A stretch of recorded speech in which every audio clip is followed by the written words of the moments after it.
No último programa, a forma de Deus é adicionar alguma coisa maior. Havia ressurreição nele. Ele não era a ressurreição e a vida. Hoje com o pastor Joseph Prince. Como Jesus, não existe nada grosseiro no seu jeito de ser, nas suas palavras. Era um servo lavando os pés, não era serviçal. Suas características eram lindas. Ele era totalmente balanceado no seu caráter. Verdadeiro, mas gentil. Algumas pessoas são gentis, mas perdem sua verdade. Não dizem a verdade. Não têm coragem de dizer a verdade. Nossos filhos precisam ouvir a verdade. Se algo é venenoso, temos que dizer isso para eles. Algumas pessoas são tão verdadeiras, mas não têm amor. Fale a verdade em amor. Posso ter um amém, irmãos? Jesus é a melhor farinha. E sobre ela derramará óleo. Óleo simboliza o Espírito Santo. Jesus não era só a melhor farinha, era ungido. Todas as suas ações eram motivadas e guiadas pelo Espírito Santo. Amém? Colocará o incenso. Significa todos os seus pensamentos e palavras subiam como perfume agradável para Deus. Que material importante para a nossa santa meditação, irmãos. Podemos meditar nisso. Às vezes estou fazendo exercícios e a minha mente está tão vazia. Eu estou caminhando, subindo uma ladeira e eu começo a meditar nisso. Eu penso, a melhor farinha. A melhor farinha. É tudo que eu posso dizer. A melhor farinha. Não precisa citar um versículo longo. Diga, farinha melhor. A melhor farinha. Então eu digo óleo. Depois eu digo incenso. Eu falo tudo sobre ele. O pai ama isso. O pai gosta de ouvir a respeito do seu filho. Voltemos ao texto. É oferta preparada no fogo de aroma agradável ao Senhor. Certo? Aroma agradável ao Senhor. Tudo é queimado. Vamos para o verso 4. Faziam pães finos com essa farinha. Note que duas coisas são mencionadas. Bolos feitos sem fermento, amassados com óleo. E pães finos sem fermento, untados com óleo. Lembre-se que no ventre virgem, o divino Filho de Deus foi misturado com óleo. Por isso o anjo Gabriel disse a Maria: o santo que será concebido no teu ventre será chamado Filho de Deus. O Espírito Santo te cobrirá. Você vai ter um bebê. Sem participação humana, o Espírito Santo te cobrirá. Ele estava misturado com óleo. Sua pessoa foi misturada com óleo no ventre da sua mãe. Quando ele tinha 30 anos, a próxima unção. Ele foi untado com óleo. Agora a unção veio. Primeiro misturado, depois untado. Ele saiu do Rio Jordão e o Espírito Santo desceu. A propósito, para aqueles que acreditam somente em Jesus, Jesus o Pai, Jesus o Filho, Jesus. Essa doutrina encontra aqui um problema, porque aqui nós vemos que ele saiu da água, o Pai falou, você é o meu Filho amado, em quem tenho prazer, e o Espírito Santo desceu em forma de pomba. Nós temos aqui 3 pessoas divinas e um Deus. Quem acredita nessa doutrina tem que acreditar no ventriloquismo. O Deus triuno. Um Deus, irmãos, um Deus. Deus triuno. Posso ter um amém?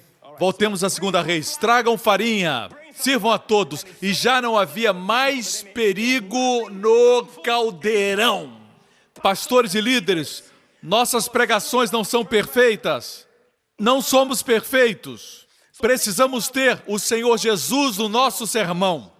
Ele vai purificar o resto se houver no nosso sermão alguma impureza. Em toda pregação tem opinião humana, toda pregação tem uma tradição, toda pregação tem ignorância que se manifesta. Mas quando colocamos Jesus, ele purifica tudo. Nesse mundo de maldição, o impuro faz o puro impuro. Mas quando colocamos Jesus, ele é maior do que a impureza. Quando ele toca o impuro, ele se torna puro. Quando a farinha foi colocada na panela, toda a morte desapareceu. Nosso Senhor Jesus Cristo entrou no caldeirão da morte, na cruz, por você e por mim. Quem saiu lá de dentro?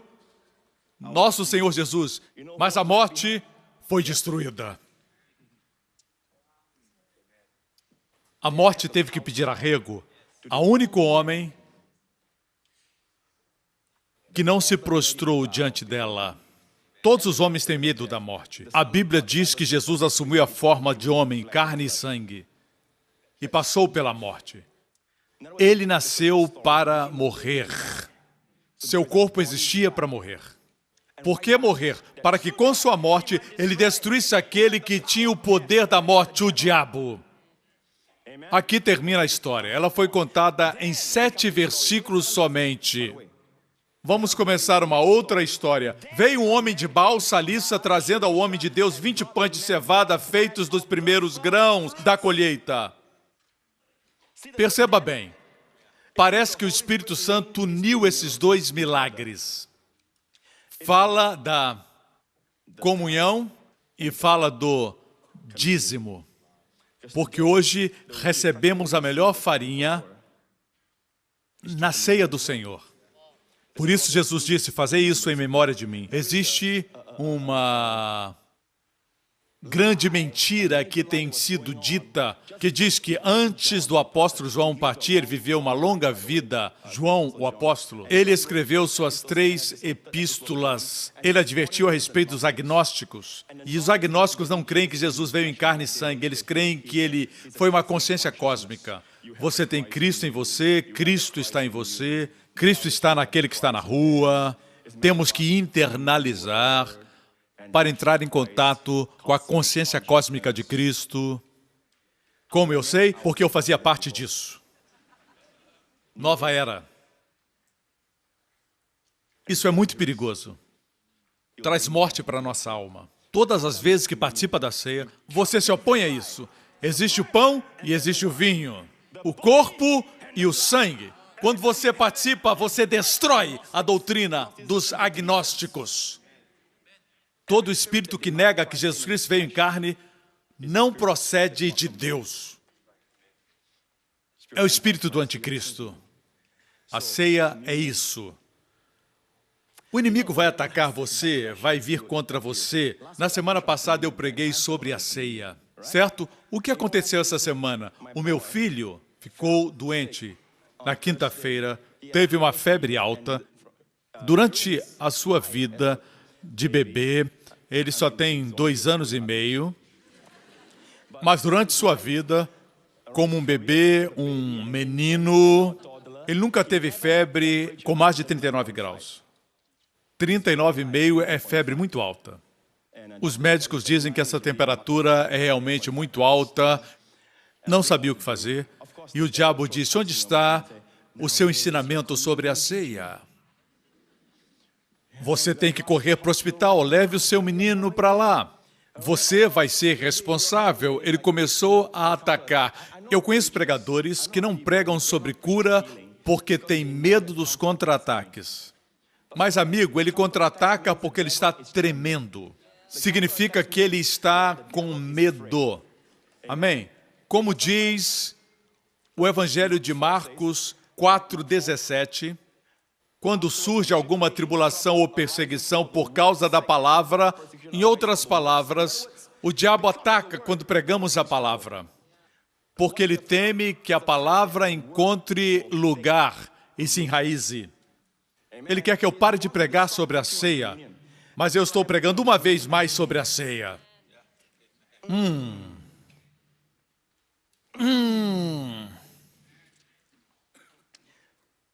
Naquela noite, quando ele estava com 39 graus de febre, eu o coloquei na cama e eu participei da ceia em favor dele. E no dia seguinte, ao acordar, levei a ceia para ele, certo? Eu disse, Justin, esse é o corpo de Cristo, coma. Sua temperatura ainda estava alta e ele comeu. E eu o levei para o meu escritório, o coloquei no meu colo, estávamos lendo algumas histórias da Bíblia, de Jesus curando o leproso. Ele não queria brincar ou correr, ele ficou quietinho, e eu literalmente senti com os meus lábios e com minhas mãos no seu corpo que ele estava quente, e seu corpo começou a esfriar lentamente. E a febre parou naquele dia. Obrigado pelas orações para vocês que sabiam. Ele está bem. Não tem mais febre. E, literalmente, eu senti a febre passar. Isso aconteceu depois que ele participou da ceia. Quando o diabo vier e disser, não funciona, essa é hora de perseverar, meu irmão. Surge a tribulação por causa da palavra, para retirá-la da nossa vida. Alguns respondem negativamente, dizendo, não vou ler a palavra então. Assim você vai estar na mão dele. É como alguém que vai caçar e com seu rifle mata 3 pássaros, 2 ficam feridos e os outros fogem. Atrás de qual ele vai primeiro? Das aves feridas ou das mortas? Das feridas. As mortas ele pode buscar depois. Você pensa, o meu amigo não lê a palavra, ele está muito bem. Isso é o que você pensa. O quintal do vizinho parece sempre mais verde. A outra igreja parece que é melhor. Certa feita eu estava em Nova Zelândia e os campos eram tão verdejantes, colinas verdejantes, eu tive que parar o veículo, sair do carro, pular a cerca e correr naquela grama verdejante. Corri e percebi que tinham manchas marrons. Alguns crentes tinham estado lá, são chamados de ovelhas. E percebi que eu estava correndo sobre estrume. Era a matéria fecal das ovelhas e estavam secas, mas de longe eu não conseguia ver até que eu pulei a cerca. Aquela mulher parece ser mais atraente. Aprecie a mulher que você tem. A outra igreja parece melhor, a outra carreira parece melhor, até que você pula a cerca. Até que você casa com outra pessoa e diz, essa mulher não tem o que a minha mulher tinha. Já era. Voltemos à história. Veio um homem. Parece que o Espírito Santo uniu essas 2 histórias. Uma apresenta a resposta para o tempo de fome. A outra fala de provisão. Veio um homem de Baal Salisa trazendo ao homem de Deus 20 pães de cevada. Isso fala do dízimo. Bikurim, no hebraico. 20 pães de cevada e algumas espigas verdes. Então Eliseu disse a seu servo, sirva a todos. O homem de Deus disse, dê ao povo, para que comam. O auxiliar de Eliseu perguntou, como poderei servir isso a 100 homens? Isso não é suficiente. Eliseu, porém, respondeu, sirva todo o povo, pois assim diz o Senhor. Eles comerão e ainda sobrará. Então ele serviu a todos e conforme a palavra do Senhor, eles comeram e ainda sobrou. Eles trouxeram o dízimo. Essa nação estava passando por esse tempo de fome e morte, porque eles não estavam trazendo o dízimo. Era para ser trazido para os filhos de Arão, mas eles estavam expulsos da sua terra.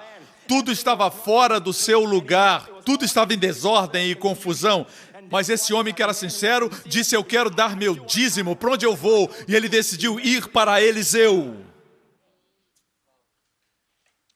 E não somente eles tiveram provisão, mas também tiveram sobras. Lhes sobrou. Eu gosto de sobras. Essa história lembra você de alguma coisa? Lembra de alguma coisa e de alguém? Nosso Senhor Jesus, você se lembra? Vemos na Bíblia que existem 2 diferenças entre Jesus e Eliseu. Uma é o tamanho do milagre, a outra é o estilo do milagre. Eliseu alimentou 100 homens. Jesus alimentou 5.000 homens, sem contar mulheres e crianças, provavelmente 15 a 20 mil pessoas. Tem sempre mais mulheres e crianças do que homens. E sobejaram 12 cestos. Vemos que em tudo ele tem a preeminência. O estilo, veja como Eliseu fez. Eliseu teve que dizer, assim diz o Senhor. Jesus não teve que dizer, assim diz o Senhor, porque ele é o Senhor. Eliseu teve que usar o nome do Senhor, teve que usar a palavra do Senhor, mas Jesus usou seu próprio nome. Jesus é a palavra de Deus que se tornou carne.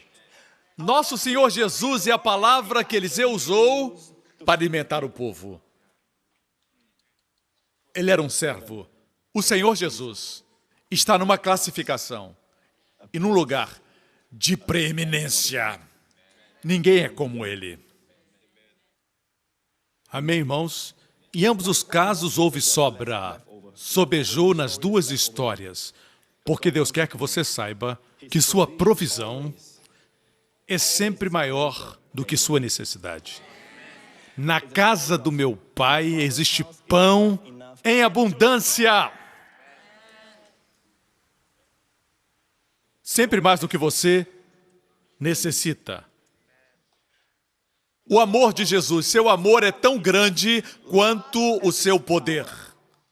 E esse amor não tem fim. Podemos dizer que seu amor é tão grande quanto o seu poder. Imensurável. A propósito, quando Jesus alimentou os 5.000, você sabe onde isso aconteceu? A Bíblia diz que aconteceu no deserto. No deserto. Jesus disse aos seus discípulos, comprem comida, e eles disseram, onde compraremos? Estamos no deserto. Lembre-se, irmãos, o que é o deserto? O que é deserto para o homem é celeiro para o Senhor. O seu deserto é o seu celeiro. O problema é que quando você pensa que você é capaz, ele não pode ser a sua habilidade. Quando você pensa que você pode, ele não pode agir ao seu favor ou através de você. Quando você pensa que você tem habilidade, ele não pode capacitar você. Mas no momento que você descansa plenamente, ele se torna sua habilidade. Qualquer situação que você enfrentar, faça dessa situação do Senhor. Diga, Senhor, o Senhor é dono disso. Esse é o seu problema. Senhor, cuide disso. No trabalho, diga, Senhor, cuida disso. Se o problema é com a sogra, diga, Senhor, ela é problema seu. Exponha tudo para o Senhor. Quanto mais você cede, mais ele flui. Mas nós queremos controlar tudo. Amigo, deixe-me concluir. Essas histórias falam de cura e provisão. Assim como a história de Melquisedeque, cura e provisão. Amém. Tudo está na graça do Senhor Jesus, nosso grande amigo. Ele é um terno e gracioso amigo. Ele o ama muito. Muitas vezes você não sabe, mas situações mudam porque ele intercede por você. Amém? Vou falar de Pedro. Mas antes, eu vou mostrar rapidamente que algumas vezes passamos por problemas, contra-ataques, não porque fizemos alguma coisa errada, mas porque fizemos o certo. Eu prego sobre a cura de forma forte. Quando meu filho ficou doente, eu disse que era um contra-ataque. O que eu fiz? Eu participei da ceia. Amém? Muitas vezes Deus nos protege, outras permite que passemos pelo problema. Lucas 22, 31. Simão, Simão, Satanás pediu vocês para peneirá-los como trigo. Peneirá-los como trigo. Mas eu orei por você, para que a sua fé não desfaleça. Sua fé não desfaleça. Quer dizer, passaria pelo problema. E quando você se converter, fortaleça os seus irmãos. Por que Deus permitiu que ele passasse por aquilo? Às vezes permite que passemos, outras vezes nos livra do problema. Se ele permite que você passe pelo problema, é porque ele vai levá-lo para uma posição mais alta. Vai alcançar riquezas maiores. Eu acho que esse foi o caso de Pedro. Eu vou explicar por quê. Satanás pediu para peneirá-lo como trigo. É porque havia algo em Pedro que precisava ser peneirado e o diabo sabia.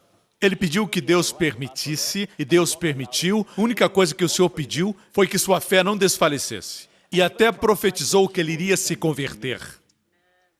Viu? A razão está no versículo seguinte. Pedro disse, estou pronto para ir contigo, para a prisão e para a morte. Ele estava muito autoconfiante. Isso mostra porque o Senhor disse, vai passar por isso. Mas sua fé não vai desfalecer e vai se converter. vai ficar mais forte e vai fortalecer os outros. Me escutam, irmãos. Pedro, antes que o galo cante hoje, 3 vezes você me negará. Às vezes não compreendemos o contexto. Vamos ao último versículo. O salmista diz no Salmo 66, deixaste que os inimigos cavalgassem sobre a nossa cabeça. Já se sentiu assim? Deus permite isso. Você confessa o favor de Deus. O pastor Prince fala do favor de Deus. E ainda assim, homens cavalgam sobre sua cabeça. Por que permites, Deus? Passamos pelo fogo e pela água, mas a um lugar de fartura nos trouxeste. Veja qual foi o desfecho. O desfecho foi sair de um lugar ruim e ir para um lugar de fartura e bênção. A versão livro, mas finalmente trouxeste-nos para a abundância. E a palavra hebraica é revaia. Revaia vem de revá. A etimologia da palavra revaia é a palavra que os judeus usam para intoxicado. Essa palavra quer dizer mais do que o suficiente. Significa supersaturado. Deus o levará para um lugar de maior abundância e riquezas, saúde e provisões. Antes do inimigo atacá-lo, tem que pensar 2 vezes, porque você vai ser melhor do que você entrou. Não existem despojos a não ser que exista uma guerra. Irmãos, estamos em guerra, mas não tenham medo. Se o inimigo atacou, isso quer dizer que você vai para um lugar de maiores riquezas. A propósito, o único outro lugar na Bíblia, o único outro lugar que a palavra revaia ou abundância é usada, está no famoso Salmo. Salmo 23, o Senhor é meu pastor e nada me faltará. Veja a palavra aí. Preparas uma mesa perante mim, fala da comunhão, na presença dos meus inimigos, no meio das enfermidades. Tome a ceia. Quando estiver sendo atacado, participe da ceia. Preparas uma mesa para mim na presença dos meus inimigos. Unges a minha cabeça com óleo e o meu cálice, revaia, transborda. É o único outro lugar que essa palavra aparece. Se Deus permite que os inimigos cavalguem sobre sua cabeça, que pisem em você, seja quem for, e você diz, Senhor, onde está o teu favor? Tranquilo. Se parece que está passando pela água e pelo fogo, olhe para o desfecho. Você vai romper. E quando você romper, vai estar mais alto do que quando entrou. Um lugar de abundância. Lugar onde vai transbordar. Glória a Deus. Concluo aqui minha pregação. Aleluia. Glória a Jesus. Todas as cabeças baixas e olhos fechados nesse lugar. Ou onde você estiver assistindo, daqui a pouco vou orar por você para Deus protegê-lo. O Senhor Jesus ensinou para que oremos desta forma. Oremos, não nos deixes cair em tentação. Ele nos ensinou a orar assim. Algumas tribulações Ele nos permite passar, quase sempre para eliminar a justiça própria da nossa vida e nos tornar mais humildes. Mas você nunca vai passar por uma tribulação que Ele não tenha permitido. Se você passar pela tribulação, você vai sair para uma posição mais próspera. Onde você estiver, diga assim, pastor, ore por mim, eu quero Jesus como meu salvador pessoal. Amigo, Ele morreu na cruz por seus pecados, o justo morreu pelo injusto, o Filho de Deus levou os seus pecados. Todos nós conhecemos João 3,16, mas João 3,17 diz assim, Deus não enviou seu Filho ao mundo para condená-lo. Ele não veio ao mundo para condená-lo, mas para salvá-lo, salvar o mundo. Se esse é você, onde você estiver agora, faça essa oração depois de mim. Oremos em voz alta. Você que assiste pela televisão, faça essa oração do profundo do coração. O Senhor vai escutar. Ele está aí com você. Diga, Senhor Jesus, o Senhor é totalmente desejável. Eu agradeço porque o Senhor deixou tudo para vir e viver como um homem, viver uma vida perfeita e oferecer o corpo perfeito como uma oferta naquela cruz. O Senhor levou todos os meus pecados, toda a minha maldição, todas as minhas enfermidades, sem exceção. O Senhor as levou no seu próprio corpo.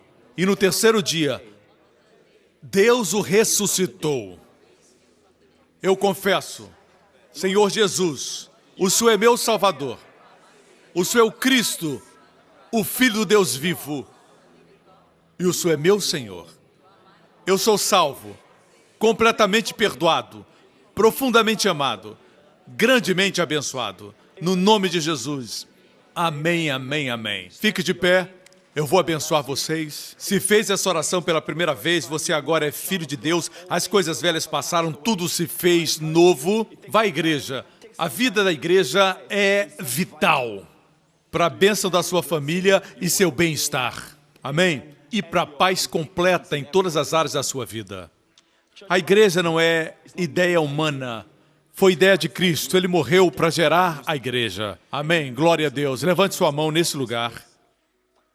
Nessa próxima semana, o Senhor sabe o que nos espera e o que espera a nossa família. O Senhor disse a Moisés que iria à frente. Eu escuto o Senhor dizendo, eu vou à sua frente. Eu vou adiante preparando os dias dessa semana para você. Eu darei vitória. Se você olhar para mim como o seu pastor, nada lhe faltará. Olhe para mim. Não olhe para as tempestades. Não olhe para as vicissitudes da vida. Olhe para mim, diz o Senhor. O Senhor o abençoe e sua família com as bênçãos de Abraão. O Senhor guarde você e os seus amados, preserve e os seus amados de todo o mal, de todos os perigos e acidentes, de toda infecção, de toda doença e enfermidade, de todos os poderes das trevas, do poder do maligno. O Senhor faça sua face brilhar sobre você, seja favorável para com você, sua face brilhe sobre você. O Senhor conceda seu favor sobrenatural e superabundância. O Senhor levante a sua face sobre você e sua família e conceda a você e aos seus amados sua paz, bem-estar, bênção e paz em todas as áreas da sua vida. No nome do Senhor Jesus. E todo o povo diga amém. Deus o abençoe. Obrigado por sintonizar no programa de hoje. Esperamos que tenha sido uma bênção para a sua vida. Para mais informações sobre o programa da Igreja New Creation, acesse o site ncctv.org.sg. Lá você poderá se inscrever para receber um devocional diário do pastor Joseph Prince. Seja incentivado e fortalecido todos os dias e saiba o quanto Deus lhe ama através desses devocionais. Acreditamos que seu dízimo pertence à igreja que você frequenta.